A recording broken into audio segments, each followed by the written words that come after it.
Hi, Eric from Studs Racing again. I'm going to talk to you about the MB200 and how to adjust your chain tension. A lot of people don't do it. We do see a lot of people from time to time coming in and with their chain off, and they don't really know how to do it or don't have the mechanical aptitude. This video should show you how to do it fairly easy and simple. All right, a couple tools you're going to need. I use a 17 millimeter short socket here. On my gun here I have a 14.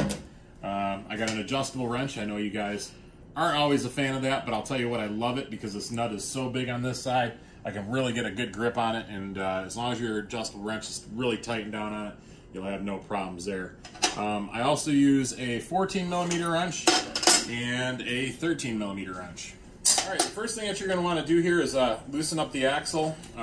So I do that. I take this, put it on my gun here, zip that off with your adjustable wrench on the other side. Should come loose. You want to watch the wheel and the back assembly separate.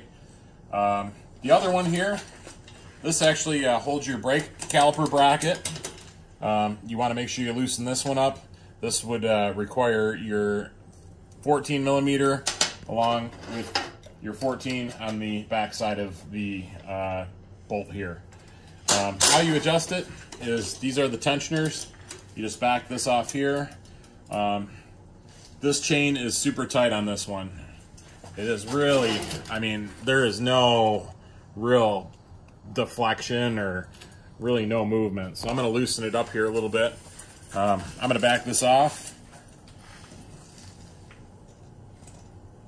A couple turns on that side. You want to try to match what you're doing on the one side with what you're doing on the other side. So I'm going to back this one off a couple turns.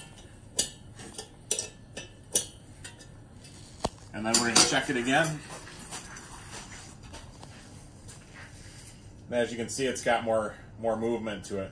I generally would like a little bit more, so I would probably back those out just a hair more, but you don't want it bouncing off the frame or the chain guard. If that happens, you got it a little too loose, you just run them screws in a little bit. And the same applies when you're putting it back together. Again, you would tighten this up right here. Tighten your axle. These are your jam nuts. These are very important. Once you have your chain tension set, you use these. Tighten those down and make sure you get these tight.